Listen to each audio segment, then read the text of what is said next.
Jesus, I surrender. The 21st of August, 1899, Volume 2. Effects of Pleasing Jesus Alone. After having spent 2 days of sufferings, my benign Jesus showed himself all affability and sweetness. In my interior I kept saying, "How good the Lord is with me, yet I find nothing in me that might please him." And Jesus, answering me, told me, "My beloved, just as you find no other pleasure and contentment than being with me, conversing with me, and pleasing me alone, in such a way that all other things that are not mine are disgusting for you, in the same way my pleasure and my consolation is to come and be with you and speak with you. You cannot comprehend the power that a soul who has the sole purpose of pleasing me alone has over my heart in drawing me to herself. I feel so bound to her that I'm forced to do what she wants." While Jesus was saying this, I understood that he was speaking in that way because during the past days, while suffering most bitter pains, I kept saying in my interior, "My Jesus, everything for love of you. May these pains be as many acts of praise, of honour, of homage that I give you.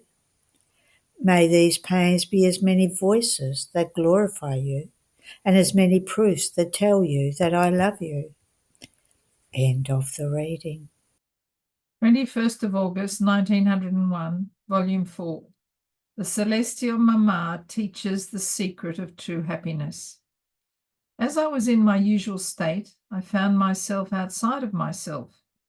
After going round and round in search of Jesus, I found the Queen Mama instead, and oppressed and tired as I was, I said to her, "My most sweet Mama, I lost the way to find Jesus. I don't know where else to go nor what to do in order to find him again." While saying this, I was crying, and she said to me, "My daughter, follow me and you will find the way and Jesus. Even more, I want to teach you the secret of how you can always be with Jesus and live always content and happy even on this earth.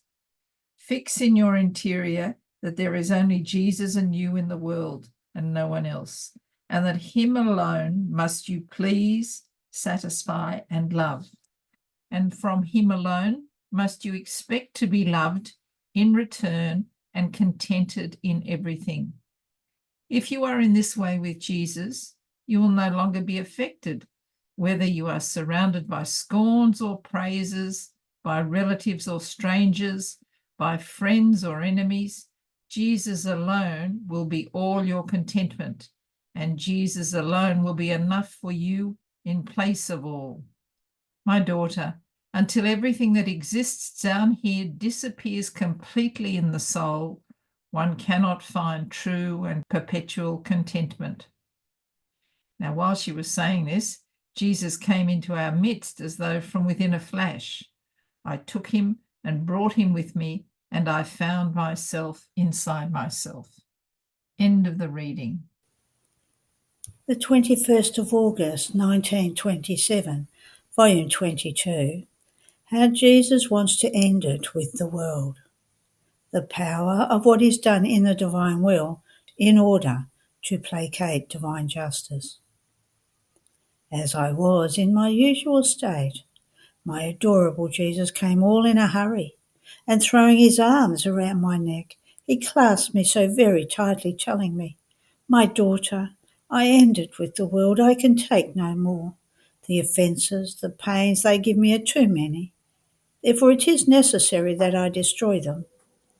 I trembled in hearing this, and I said to him, "My love and my life, of course you suffer very much and can take no more, because you want to suffer alone. But if you shared your pains with me, you would suffer less and would not reach the point of no longer being able to bear the poor creatures. Therefore, let me take part in your pains. Let us share them together, and you will see how you will be able to bear them still. Hurry, do not suffer any longer. Try, O Jesus. You are right. You suffer very much. And this is why I pray you, let us share them together and placate yourself. Then, after much insistence, my sweet Jesus let me suffer. But those were the shadows of his pains, and yet I felt as though being destroyed, crushed. But I am unable to say what I suffered, and besides, about certain things it is better to keep silent.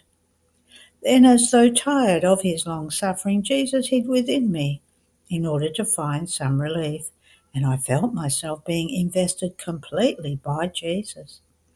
I saw the eyes of Jesus everywhere within me, and he told me that those eyes were tired of looking at the earth, and he was looking for shelter. The light of the eyes of Jesus fixed on various points of the earth, and the evils committed in those places were so many that light incited him to destroy them. I prayed him to spare them, placing his blood, his pains, his life, his eternal will before him. And Jesus, all goodness, told me, my daughter, the power of the prayers, of the acts, of the pains suffered in my will is unreachable. While you were praying and suffering, my blood, my steps, my works were praying. My pains were being multiplied and repeated. So all that is done in it gives me the occasion to repeat again what I did while being on earth. And this is the greatest act, in order to placate divine justice. Then, continuing my round in the divine volition, and not finding my sweet Jesus, I was lamenting within myself and saying to myself, how can it be that Jesus no longer comes so often as before? And while he tells me the wonders of his will and where one who lives in it can reach, instead of coming more often, he comes with more delay.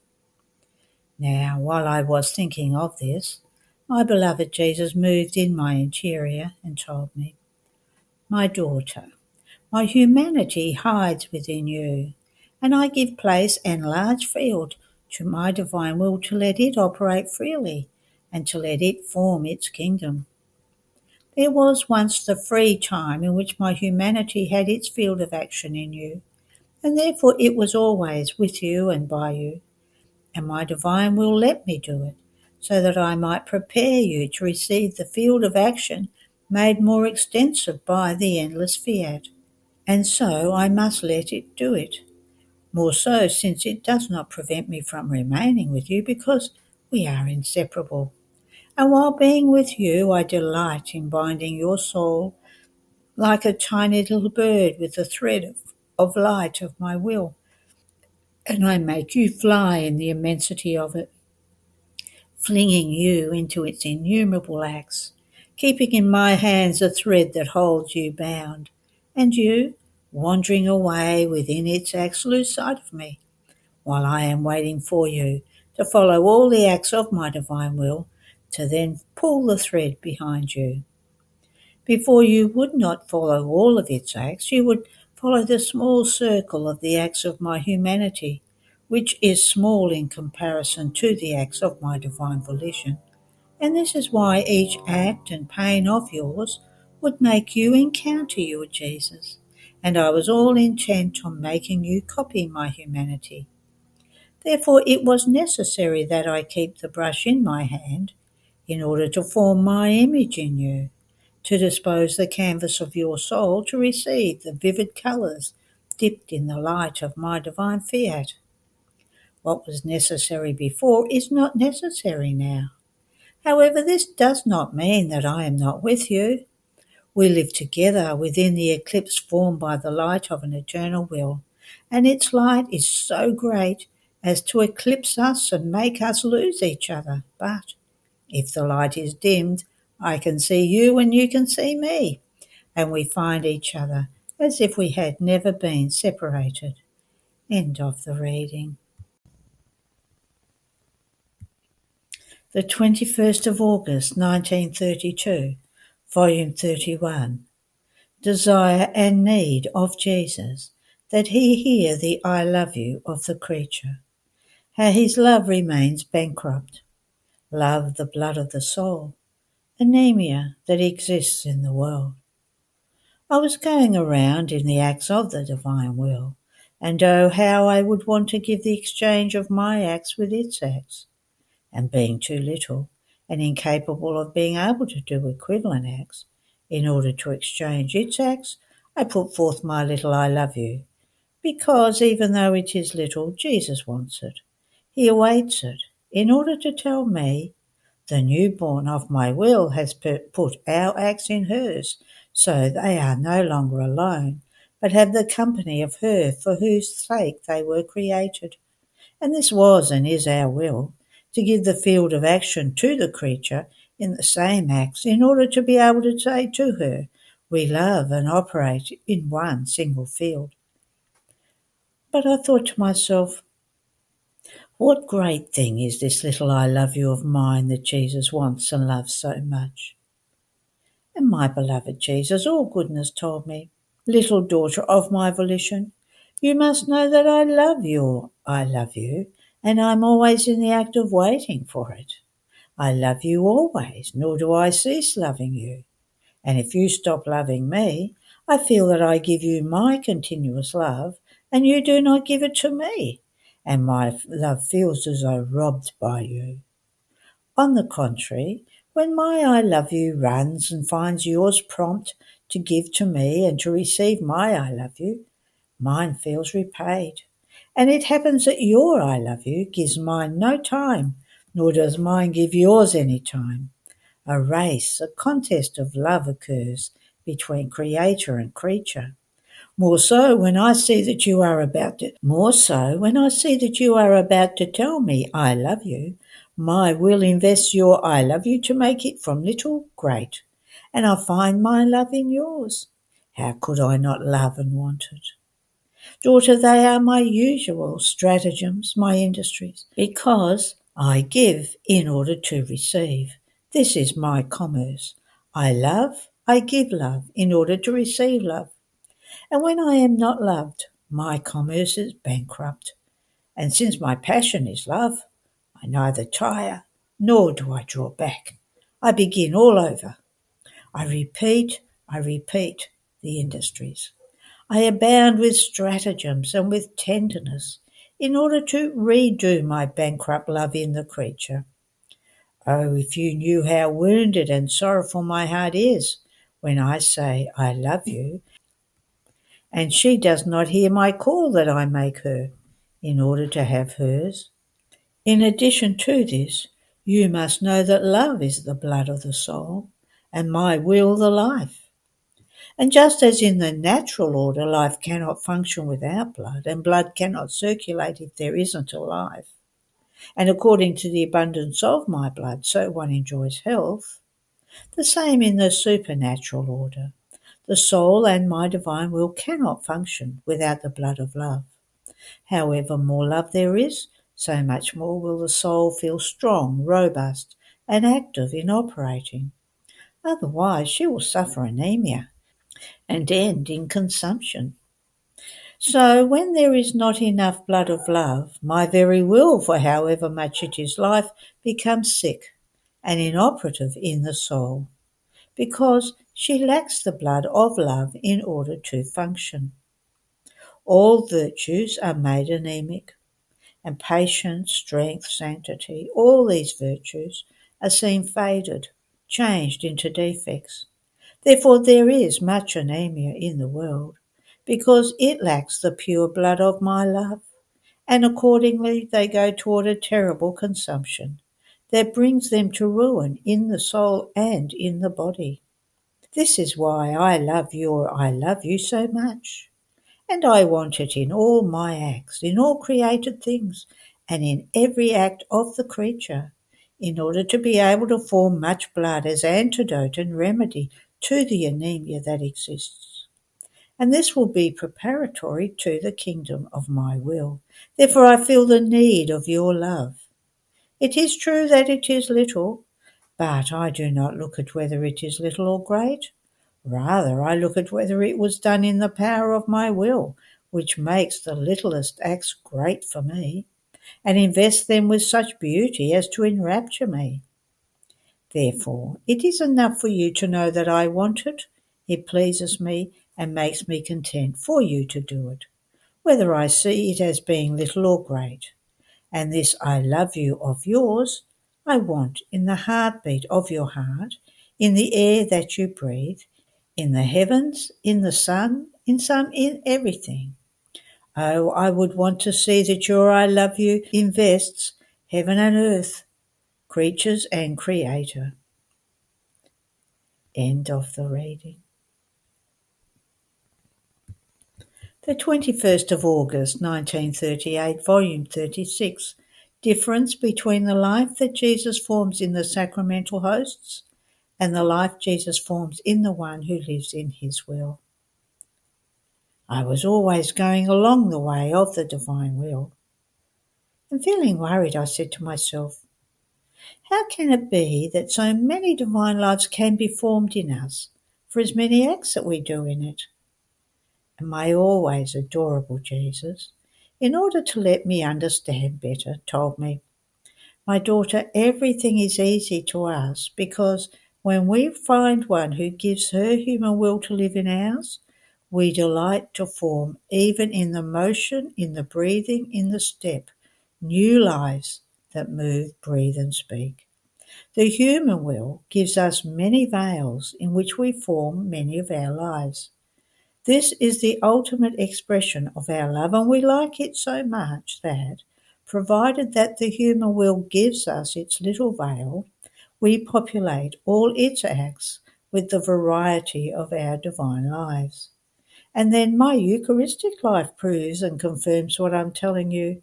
Aren't perhaps the accidents of the bread like small veils in which I am consecrated, alive and real in body, blood, soul and divinity?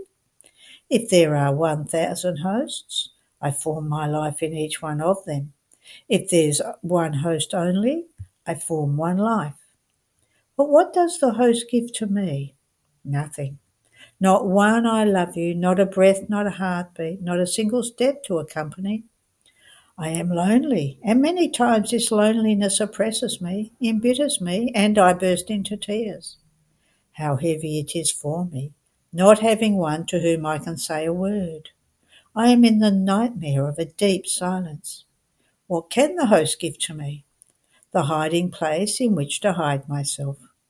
The tiny prison to make me, I would almost say, to make me unhappy, but since it is my will that wants me to remain in each sacramental host, and my will never brings unhappiness, either to us or to the creatures who live in it, it makes flow in my sacramental life our celestial joys, which are inseparable from us. This from our side, but the host never gives me anything.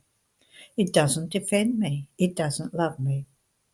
Now, if I form my lives in the hosts that give me nothing, how much more would I form them in those who live in my will? The difference between my sacramental lives and the many lives I form in one who lives in my will is incalculable. It is greater than the difference between heaven and earth. It is primarily that we are never alone, and having company is the greatest joy that delights both the divine and the human life.